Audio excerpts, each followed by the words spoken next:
So this is hopefully not yet another lecture in deep learning. We are two students from Queen Mary University of London. My name is Andrea. I'm a final year PhD in artificial intelligence and music. But before then, I was a DSP engineer for a few years, and I just can't keep myself away from a guitar. Yes, my name is Franco Caspe. I'm a third year actually. I've just started third year PhD student at Queen Mary University of London. Part also with Andrea of the Augmented Instrument Lab, and I also play guitar, and I'm an electronic and computer vision engineer. So what are we not going to talk about, right? Yes. So there's plenty of talks and theory that you can access on internet, but this talk we are trying to focus particularly into DSP engineers and trying to remove all the jargon of deep learning to make it for you more accessible, the concept of deep learning, right? So this is not about deep learning frameworks. It's not about a hands-on deep learning tutorial. We're not going to talk about optimizations for efficiency or offline music information retrieval. It's not about ChatGPT. It's not about symbolic music. What is it about then? So we want to make deep learning for audio more approachable from your point of view, for DSP engineers. We will focus on the use of deep learning for real-time music audio, for instance, something that you could implement inside a DAW or inside an audio plugin. We will build upon DSP engineering knowledge, and we will present our own experiences in building deep learning-based audio tools as part of our PhD. So firstly, we will start talking about the uses of deep learning for audio, why you should care about deep learning, basic working principles then of deep learning, how does it tick, what does it make it tick. Then we're going to talk about our particular experiences throughout our PhD with the steps of designing deep learning models, particularly Andrea's HITar and my plugin Bessel trick. And finally, we're going to wrap around with some takeaways and lessons. So what is deep learning good for? Why would you not reach for a deterministic DSP solution? Well, the first one is you've got a complex problem. So you've got loads and loads and loads of data, or loads of context, and you want to say that, certain piece of audio is jazz. Good luck doing that with any deterministic DSP. The other one, and this is not a stamp to modular synth guys, the solution is too complex. Like the degrees of freedom that you have in a solution like a physical model is a bit too much to wrap your head around. And the third one, the solution is brittle. So say for a human input, the solution works 97% of the time, but that 3%, oh boy, does it get it wrong. So what do? Instead of find an explicit solution, you find an implicit solution. So you optimize a system with the data that you have without ever really explicitly defining how to fit that data. So, well, on starts your journey. How many people have actually started deep learning through a toy example from like computer vision, for example? Can I have a show of hands? And how many of these people have actually implemented something productively with deep learning? A lot, OK. I mean, why are you here? But less people, say.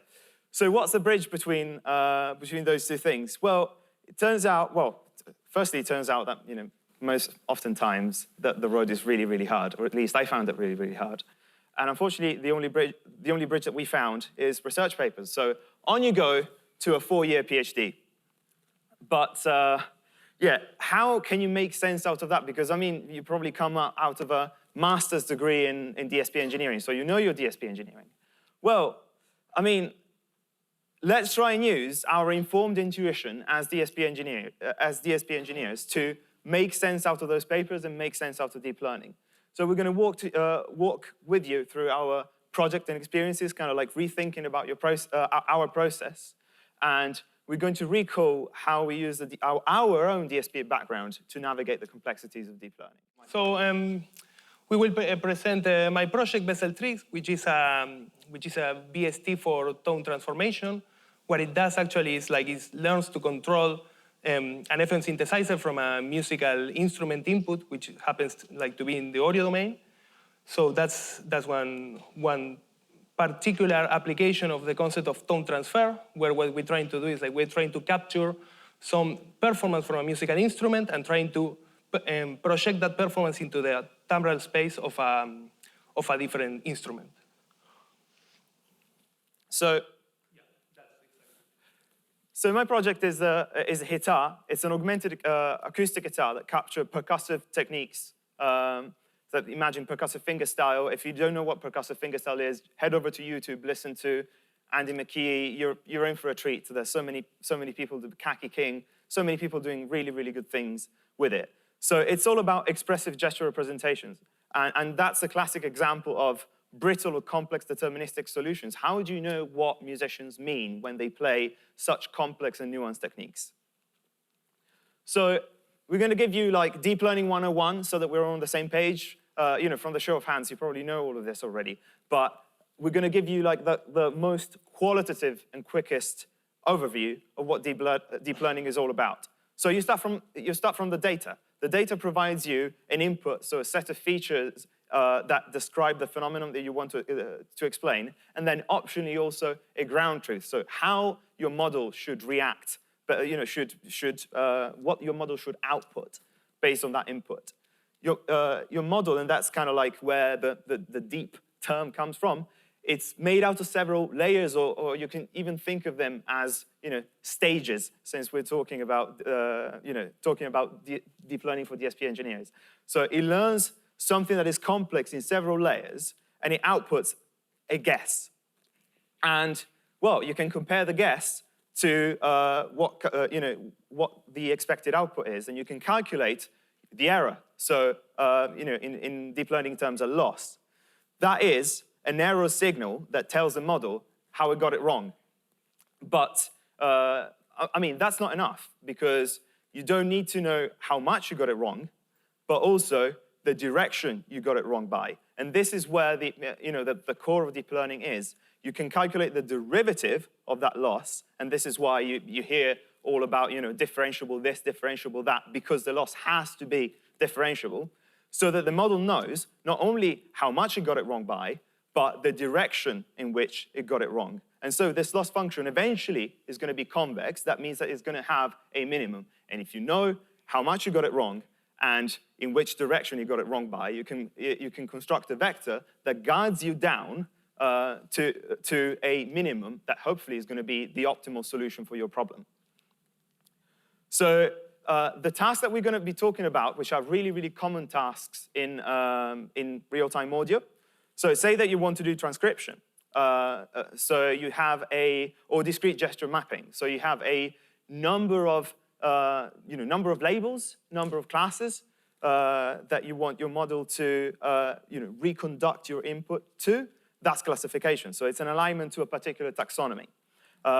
But say that you want to control a synthesizer, you want to do parameter estimation, or even you can consider a waveform as a sequence of parameters. So that's regression, because you're estimating some quantities. Or in the third case, so you want to reconstruct the input and fit it within a representation that is smaller, or it is based on other parameters such as its meaning. So you want to do compression. Or, based on that representation, you also want to generate new data. And this is called representation learning. So it's learning to reconstruct an input through a different representation. Fantastic. So we've seen in the overview that we have pretty much three big components here. We have the data set, we have the model, and we have the loss function. So the data set and the loss function are absolutely specific for the type of application that we want to do, we want to tackle. So to keep things relatively general for a couple of slides more until we present our projects, let's talk about the basic concept of a deep learning model.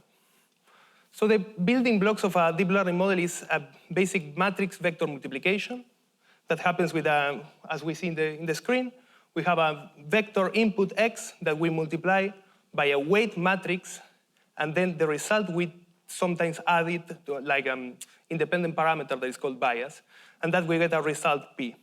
So pretty much the learnable parameters of a matrix multiplication of a layer are the weights and the biases. And the inputs and outputs are x and p. another of the basic building blocks for deep learning models are nonlinear element-wise activation functions. So in the end, a deep learning layer, what it does is like it performs an activation function of usually a matrix multiplication. And where is the power of deep learning? Well, the fact that it's deep because we can actually stack different layers the same way for instance, we solve a task in multiple steps. Each layer is a step that tends to solve a task. So, and finally, another big advantage of deep learning is that we can find clever ways of performing matrix multiplication so that we can exploit the way we present data to the model, to the layers. For instance, we can do a dense layer, which is like a basic matrix multiplication and an activation function, but we can do also convolution and recurrency in order to exploit exactly the way data is presented to the model. And we're going to see what those are exactly from this point on. So we're going to talk about our hands-on experience with those things. And yeah, I said the HITar is what I've been building for a long, well, for a few years. It's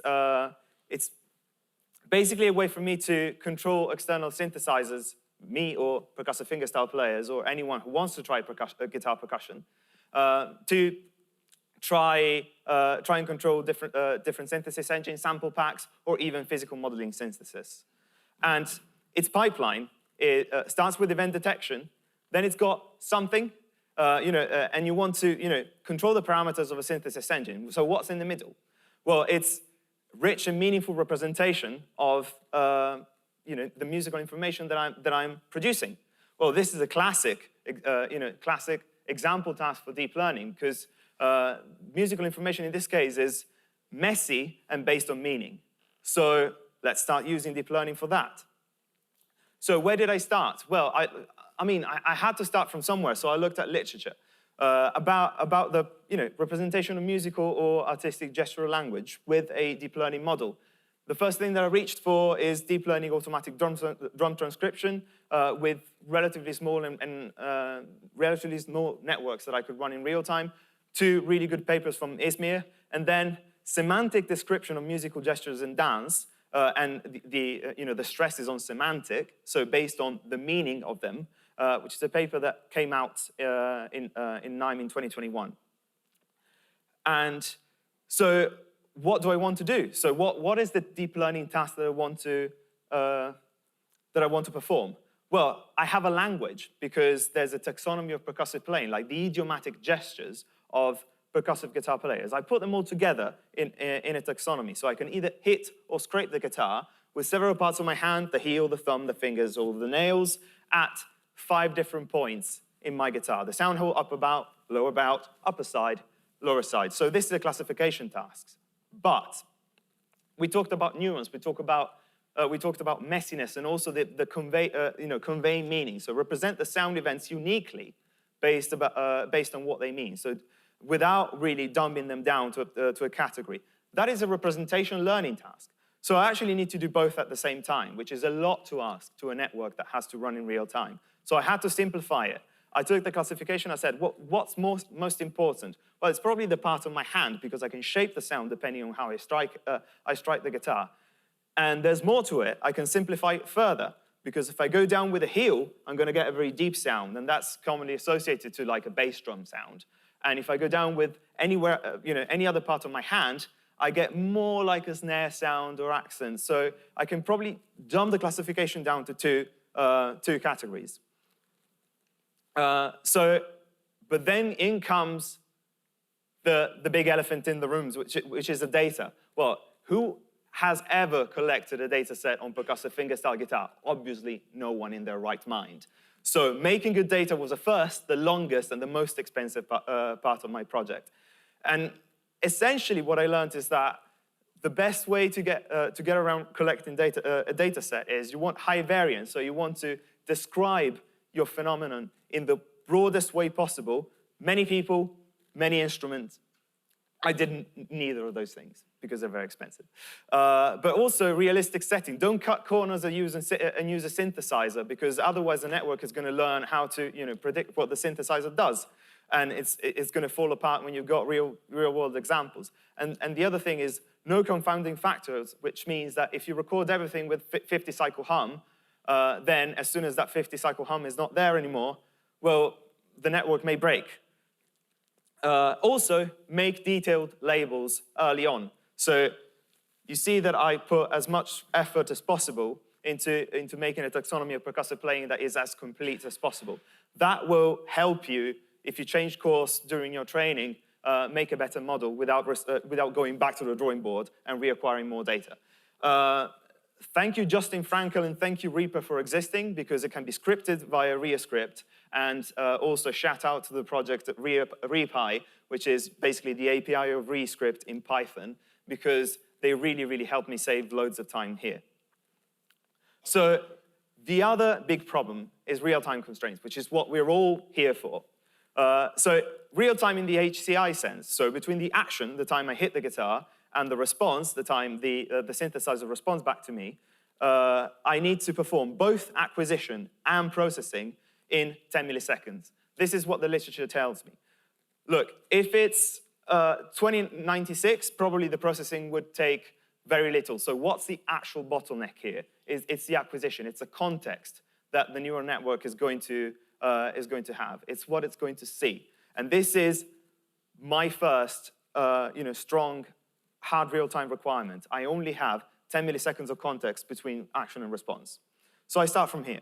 I say that, OK, then my data is going to be represented as the first 10 milliseconds after the attack. And I mean, this is just implementation details, but I chose a downsampled magnitude spectrum to represent my data. And since I cheaped out on the data set, and this is where DSP engineering knowledge is really helpful, I performed some data augmentation with deterministic DSP. So I performed phase inversion. I performed some filtering, especially in the low end. I performed some clipping in order to mimic different shapes of guitar bodies and also different front ends, different audio interfaces. So let's wrap all of this out. We have a task, so learn a meaningful, readable representation of guitar body hits. We have an input that is magnitude spectrum and also data that feeds into this input. So how do I go along with the model? Well, the literature says convolution is your friend. So let's use convolution to find patterns in spectral information. So we have our spectrum, my very bad representation of a MATLAB plot. Well, sorry, matplotlib. This is the word that I wanted. And I mean, this is going to be my input, so the input layer of the neural network. The way that convolutional networks work is that they have little kernels made out of weights. So the blues are weights and greens are layers. This is our color code. Their job is to be activated, so to detect if there are any subsets that like patterns in the spectrum. In this case, we're looking for this little blue shape in the spectrum above. So you start convolving the first chunk of input to this kernel. Okay, it's going to have a certain activation. What about the next one? Oh, it's found something. So that means that at that point, that kernel is going to be activated the most. And so on and so forth until you get to the end. What I'm doing here is basically a polyphase FIR filter. So I'm downsampling the input down to a series of points that basically give me the information that certain patterns, certain learned patterns have been activated differently in this particular spectrum. You can stack those layers. So you can have one convolutional layer giving you local detail, as I showed you before, but then you can have another convolutional layer that detects patterns in patterns. So it gives you aggregate or global detail. At the end of that, you can have a compressed representation that gives you like an overview of all the patterns of interest. My first task is to go from this compressed representation down to a class. So I append a dense layer in order to make sense out of all those aggregate detail, and then I produce a class prediction. What about the other task? So yeah, we said that in a musical instrument, there are many ways to play the same thing. And can we capture that in a neural network? Well, we can if we expand the compressed representation back to reproduce the input. And we can also do that with a CNN by means of a thing that's called transposed convolution, which is basically a polyphase filter where there's interpolation. So you zero pad your input and you try to learn, you basically try to learn the spectrum that caused those activations in the first place. So on and so forth, you produce an output that is the same size as the input. So we bring those two things together, and we have what's called an autoencoder. So you have an input convolution, an encoder, a compressed representation, a decoder, and a reconstruction. And then the loss, so how you train this network, is a spectral loss. So you compare two spectra, and you establish like how wrong your prediction is. But there's more, because I already also have another loss, which is the discriminator loss. So you have a label loss and a spectrum loss. Now, my compressed representation looks a little bit like this. And a good question is, well, then why does one point end up in that particular region of the space? It would be nice if similar points were grouped all together in a space so that I can perform, for example, reconstruction and so sample generation just by navigating the space. But that also means that the space becomes interpretable. I can use it for sound design. Well, this is the third thing that I did. So I also added a structure loss, which is an incredibly difficult thing to explain and very mathsy. It comes from variational inference. Have a look at it, but we really don't have the time to go through it. But basically, I have 3 losses to balance. And it worked. So we have a model, and it works. And it can be run in real time. It's 176,000 parameters, and it runs in 200 microseconds in this pretty horrible laptop that I've got here. What does it output? Well, it's got the class probability, which is a number from one class to the other, so from my heel to my fingers, and I can use it to interpolate between 2 MIDI notes so that I can still have a representation of the ambiguity. So what if a class is neither one or the other? And then the latent space coordinates are transformed so that they are made independent of that class probability and then sent down to the synthesizer as a MIDI control change. So I'm able to produce sounds. I'm able to make a sound. And it's my pleasure to have you hear it. Also, I won the Media Innovation Awards this year for the HITar, and hopefully you're going to hear some audio.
So, thank you.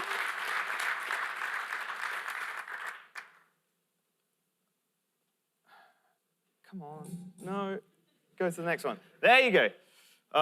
So, takeaways from this.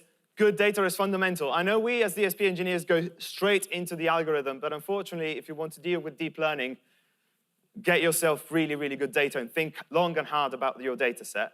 But also, DSP engineering knowledge helps with data augmentation. So it helps making that data as generalizable as possible if you have the domain knowledge to really operate on it.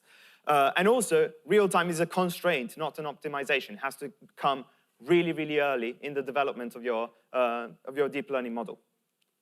So I'm going to pass the scepter of command to Fran. Fantastic. Great project.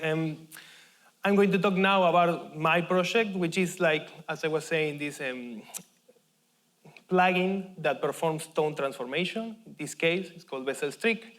And allows you to connect it into real time in a DAW and play, for instance, a guitar and extract the important information about the notes that you play and how you play the notes, and project that into an FM synthesizer. So you can actually control lots of sounds with this VST.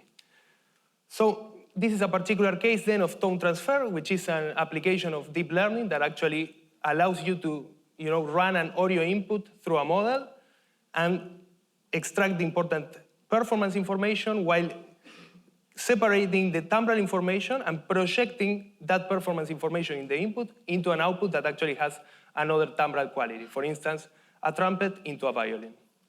So what are the design premises for my project? Well, it has to be performance-oriented, which means that we need to be able to transfer some of the phrasing and articulation, the musical content, from the input to the output. We need also to be diverse and intervenable, which means that we need to support lots of different timbres and the ability to edit sounds. And of course, we still have the real-time constraint, less than 10 milliseconds latency. We need very low latency inference of the neural network models. So how does a tone transfer pipeline works? So the idea is that during training, we feed an audio input of a particular musical instrument, for instance, a violin, through a feature extraction layer that actually separates exactly the timbre from the music form content. And we feed that compressed representation to a model that actually takes in charge into giving back the violin feel and timbral characteristics into this feature extraction. So pretty much what we do is we compress the information first, remove the timbral qualities, and then our model gets in charge into giving back the timbral qualities, for instance, of the violin in the output. We have an audio loss function that compares the input to the output and actually makes sure that both input and output are sufficiently similar while we train this model. So the claim is that after I train this model, I can actually run a completely different audio input from a different instrument, run it through the feature extraction layer, remove the instrument qualities, and run it through a model, and the model will, for instance, if the model was trained to reconstruct violin, well, will give back the violin, add a violin timbre to the input that was originally a trumpet. So actually, input and output have different timbral qualities.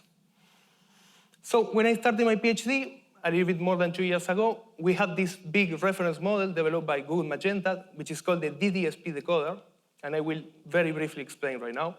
What we have is an audio input that gets run by an explicit DSP feature extraction block that one computes the fundamental frequency and the other the loudness. We feed it to a recurrent model that I will explain in a second that processes temporal dependencies so that we know when does a note finish, starts or ends. And then that model actually generates parameters for an audio synthesizer, that is a spectral modeling synthesizer, so the model actually, from input to output, produces audio. So let's take a look first at the recurrent model then. So a recurrent model actually allows us to do temporal modeling of sequences. Let's just say we have an input sequence, which could come from the pitch and loudness extractor of our model. We run it through a matrix U, and then through an activation function. And what we get in the output is a multi-dimensional state representation that we can actually, the same way we do with a state machine, we can feed it back to the model. So in this way, the model gets trained, and the state gets it's a representation of the current input and the previous inputs of the model. What we usually do is this multi-dimensional state, we adapt it with a matrix multiplication layer, a dense layer, and in this case, into synthesis controls that we use for generating audio in the pipeline. This RNN actually can be also viewed as works in a similar way as an HITar filter because it does temporal aggregation through feedback of a state. So also a very interesting block here is the spectral modeling block. It's very interesting because it allows us to generate audio directly in the output. And this is a special case of a technique that is very important in our field, and it's called differentiable signal processing. And let's just go back to our example. We have an input sequence that we feed into our RNN model that may have a dense layer in the output or something more, and that model generates some activations. This is the output of the model. If we just happen to say, hey, these activations are synthesis parameters, then our model gets absolutely coerced into generating audio in the output. These models are classic DSP blocks. There's no trickery to it. It's classic DSP block connected and aggregated into deep learning for making these models generate audio directly. And if that is the case, then we may have, for instance, a target audio that we want to learn, and we can run it through an audio loss function to train the model. The only requirement here is that we need these DSP components to be able to project the error signal, the gradient of the loss function, so that our model can actually learn. And this is fantastic because it uplifts from our model the task of generating audio so that our models can always generate audio. And we can, for instance, implement different DSP primitives, such as oscillator, filter bank, compression. Very interesting, and you have some reference there to check. But this is our reference tone transfer model, and we have explained the most important blocks. So we can actually take a look now at the loss function, at audio loss functions. So a loss function for audio. Let's think that we have an input X that runs it through a deep learning model and generates a particular audio frame or block. And then we have target Y, which is the audio that we want to learn, to produce. So Andrea was explaining to us that we need nice loss functions that are actually convex so that we know that we reach to a minimum and we can stop the training there. So one idea would be to use the mean absolute error between the generated audio and the target audio. But this is a big problem because we compare sample by sample how are we generating this audio. So for instance, it generates a very strong phase enforcement, and these two signals that actually sound very similar, but they are just moved in phase, would yield a very high error when what we're actually doing is producing something similar. So this is usually suitable for cases when we can actually comply with this strong phase enforcement, or for instance, when we need to run a whole step of inference of a neural network to produce only one single sample. So for sample-by-sample generation, we may be able to use these waveform losses, but when we run block by block, and especially when we have synthesizer blocks in the middle, for which we cannot really comply with the phase, we tend to use the multi-scale spectral loss, the absolute queens of deep learning for audio loss functions. What we do in this case is like we just compute a difference between the generated and target signal, but through different spectrograms, so that we ditch the phase out of the equation. And it's great because some of the spectrums can yield higher frequency resolution, and some of the spectrums can yield higher temporal resolution. So here we have our tone transfer model reference. It runs in block by block, which means that I have a block in the input. I can run it through the F0 and the loudness feature extractions. I can feed that to the RNN model. We can actually, the RNN model can predict a set of parameters for the synthesizer, and then we can generate an output frame. So, there we go. So it's suitable for real time. Fantastic, but it's just too big, too big. You know, it will certainly not work in Andrea's computer. No. So, what do? I had an idea. Perhaps we can use a very compact yet versatile synth, like the good old FM synthesizer, with very few parameters, we can actually produce lots of, like a wide variety of sounds. If that's the case, perhaps we have less parameters to control, so we can use a smaller model. Fantastic. And this, when we implement it within a DDSP, like our reference tone transfer pipeline, that we have like the same training the same way, I mean, this works. And it's fantastic. It's 10 times smaller. So, works great on the test set. We actually, in the test set, I saw that we were producing, for instance, like violin sounds. I was very happy about it. So 10 10 times smaller, so it works in real time with like a short latency latency but it's not great during live use. It's actually awful. It sounds like an oscillator, completely tied to like an audio input. I will spare you, the need to listen how it sounds, but it's really bad. And why? It worked great on the test set, but when I connect a different instrument, works very bad. So what happened? What happened? During training, I was feeding violin. I was running through an instrument agnostic layer, and the model was actually controlling an FM synth to generate an audio input that was exactly the same. So that means that my small model learned to generate violin sounds, right? Like, knows how does it work? How does it work a violin? Well, no.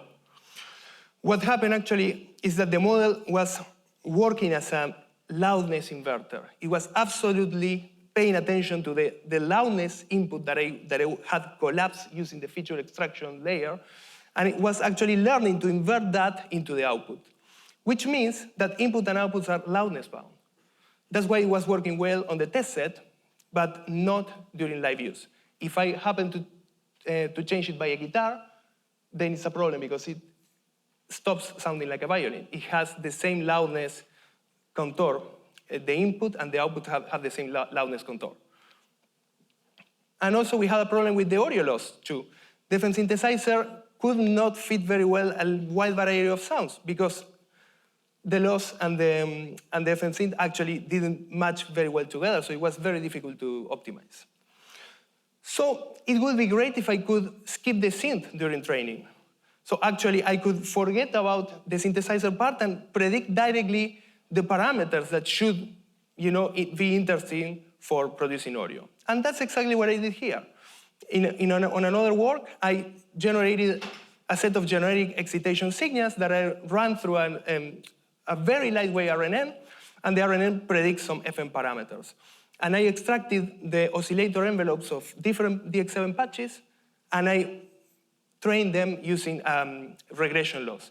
And this works very well and actually acts like a converter between the input envelopes, F0 and amplitude envelopes, into FM synthesizer envelopes.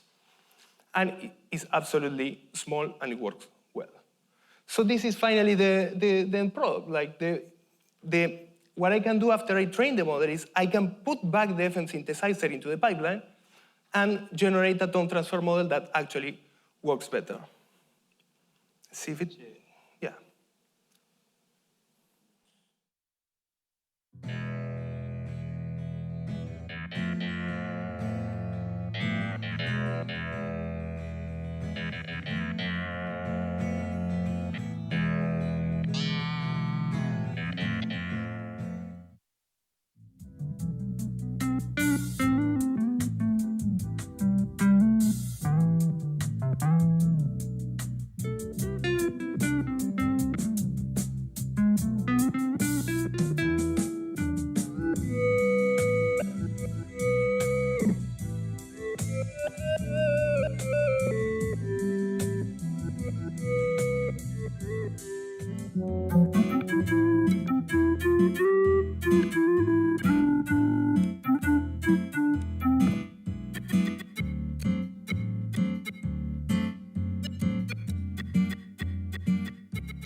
Fantastic.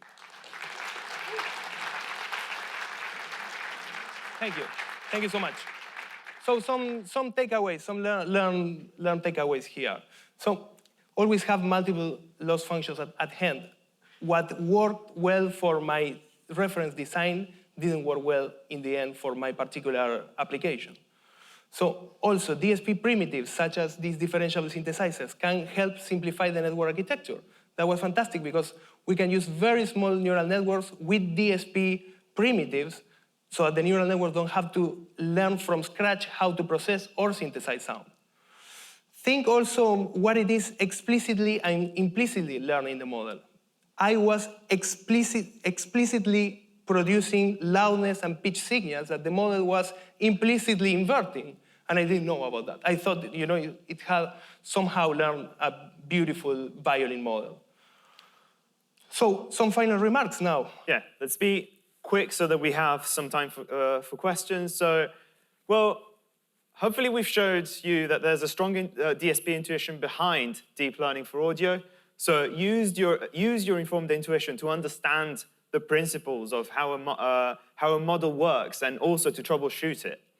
And then clarify your real-time constraints early because you're not going to be able to fix them without completely retraining the model later on in your model's development. For sure, and also don't work from first principles. There's lots of neural network models already out there that work great for some specific application. So perhaps for your application, maybe they work fantastically well too. So you could build something absolutely amazing by using a model already existing and feeding it new data.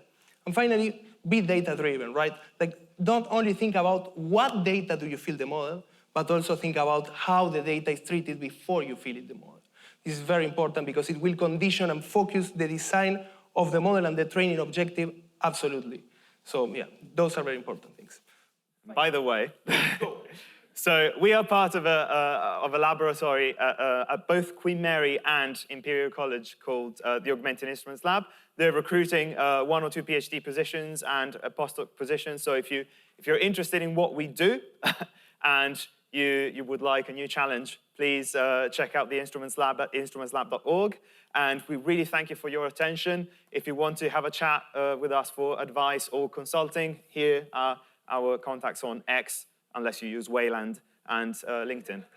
Sorry, I couldn't resist. But anyway. Thank you so much. Thank you.